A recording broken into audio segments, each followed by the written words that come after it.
Friends, hope you are well wherever you are.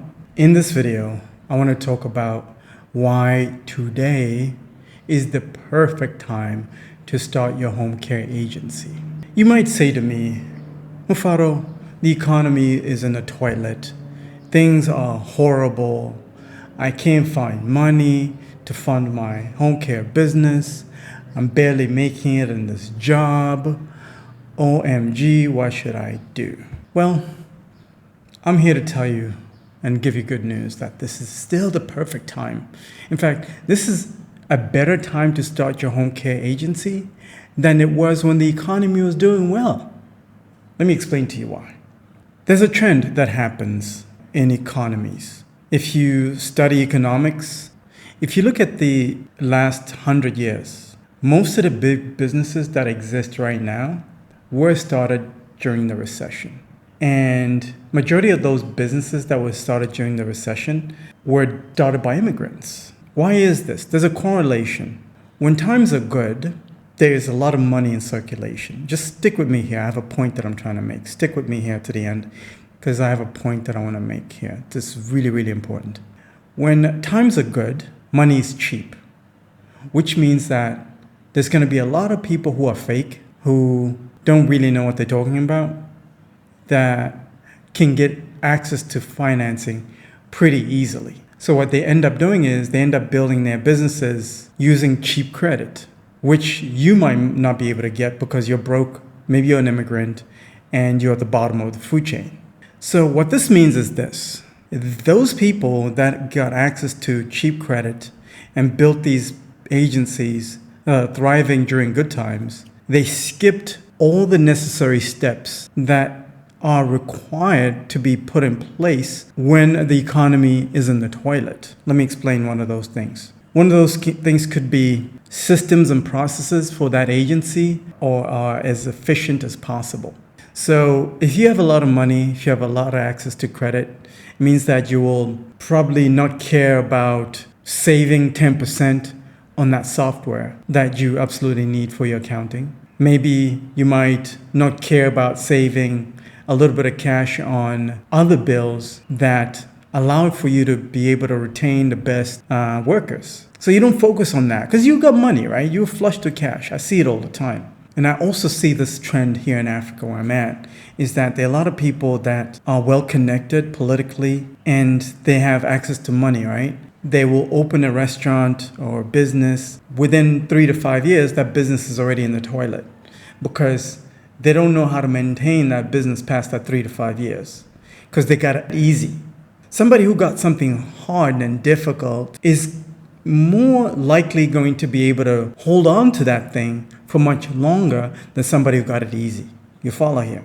There are a lot of you guys out there that don't understand that you actually have the advantage when the economy is in the toilet as it is right now. If you look at the cost of living, it's terrible. Grocery bills are horrific. And I promise you, I get it. Because I feel it every time that I'm in Atlanta. I feel it. I understand the pain that you're going through, but you got to use that pain as fuel. The other thing that happens that you don't understand is that you are the underdog here. When the economy starts to slide down, the fakes get exposed. And then those people at the top, they rely on people like you that are actually doing the work, the caregivers. So if you're a caregiver right now, you're actually the ones that are holding up these companies, these agencies. These agencies cannot operate without you. You know this. If you quit your job today, you know that agency is going to struggle. You know it. You are overworked and underpaid. Every day I talk to a lot of you caregivers that are handling like 10 to 12, patients per day. That's insanity to me. They're burning you out. Why? Why do you allow this? Wouldn't it make sense for you to be working that hard for your own agency? You can do it. The problem is you don't believe in yourself. Because somewhere along the lines, what happened is this, that you were lied to, that you are not good enough. Do you understand? Maybe English is not your first language, and that creates an insecurity in yourself. What I'm saying is this, you are actually ahead of the curve. I want to use an example of a group that I talk to regularly that schedules calls with me. These are folks from Nigeria. And I talk to a lot of different people. I speak to Ghanaians, I speak to, African Americans, immigrants from everywhere, non-immigrants too. I speak to everybody. People just reach out to me. They need some information, some additional information, and I'm happy to provide that value. But I do notice a trend, though. I can't help but pick up a pattern. The Nigerians, and I'm picking Nigerians for a reason because a lot of you guys know Nigeria as a country, and a lot of you are probably from Nigeria. I speak to a lot of Nigerians. I know these guys are brilliant, but they don't know that. I don't know who lied to you guys that you're not great. I think deep down you know you're great, but there's something that's holding you back from being confident that you can do this. There's something holding you back from realizing your greatness in this industry. Because maybe you worked for somebody for too long and they never complimented you. They never told you that you're doing a great job. And it's for a reason, because they see that light in you. They see it. And 9 times out of 10, they're hating on you. And that's the other thing, is that you listen to too many haters. You're focusing on your haters and what the haters are telling you. If you have haters and you're a Nigerian at your job, it means you're already at the top. You just don't see it. But I'm here to tell you, you're already at the top. If you go into business for yourself, you're going to level up. You're going to crush it. I promise you're going to crush it.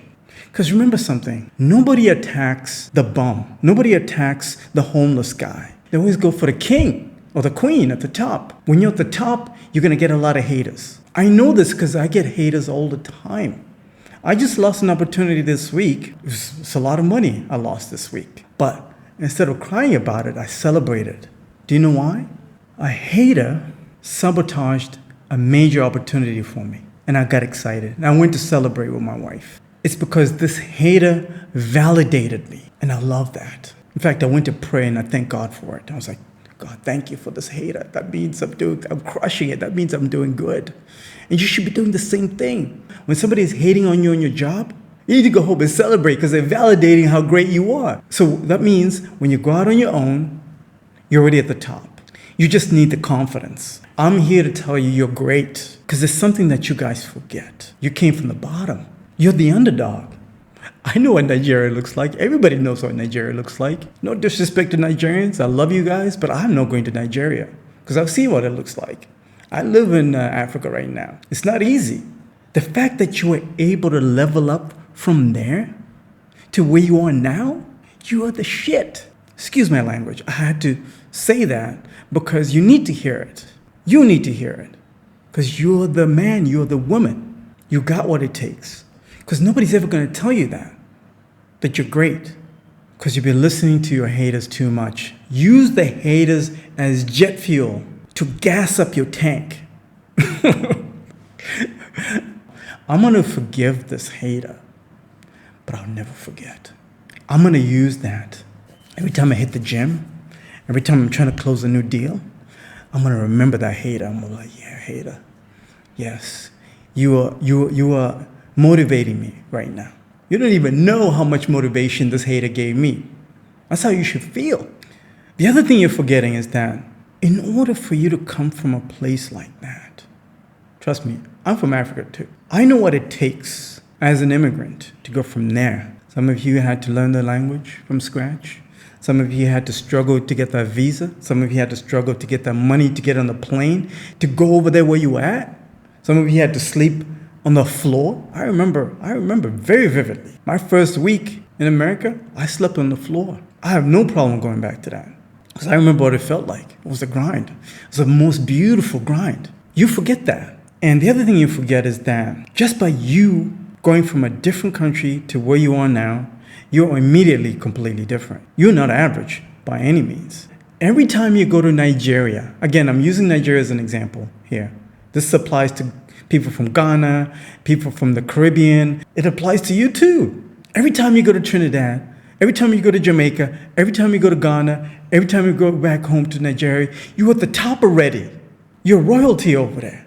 Why are you looking down on yourself because you're in Maryland, you're in Ohio now, or you're in Atlanta, Pennsylvania? Why are you reducing yourself? I know why. Because you're trying to fit in. That's the problem with you. You're trying to fit in. You're trying to be a square peg in a round hole. It doesn't work like that. That's not who you are. You're trying to fake it. See, that's the problem. That's the other thing, is that when the economy is great, people start to live a fake life.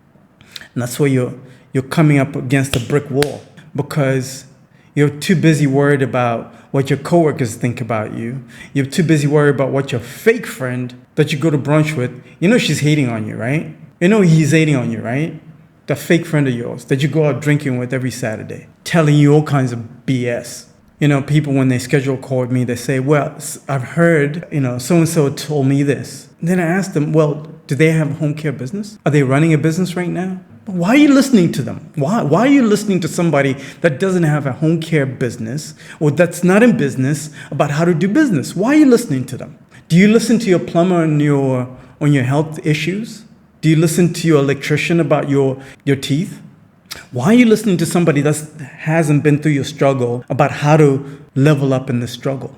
The reason why you're going to make it during this time, during this deep recession that we're getting into, is because you have survival instincts in you. You have what it takes. What I'm saying to you is this. Yes, the economy is not great. Yes, things are bad right now economically. Yes, it's difficult to raise money to start your home care agency. But I promise you, this industry is recession-proof. Rich people do not compromise on the quality of life. They don't do that.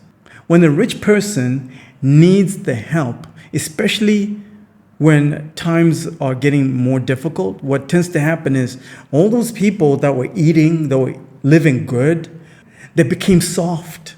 Have you ever seen somebody that hasn't hit the gym for years and they look doughy? You can tell. You can always tell, right? Like nowadays, I can just pull up on somebody and look them up and be like, okay, this person works out or this person doesn't work out. It's very evident. It's very obvious. When times are great, people relax and they become doughy. They become complacent. And these people, they don't want to compromise their quality of life.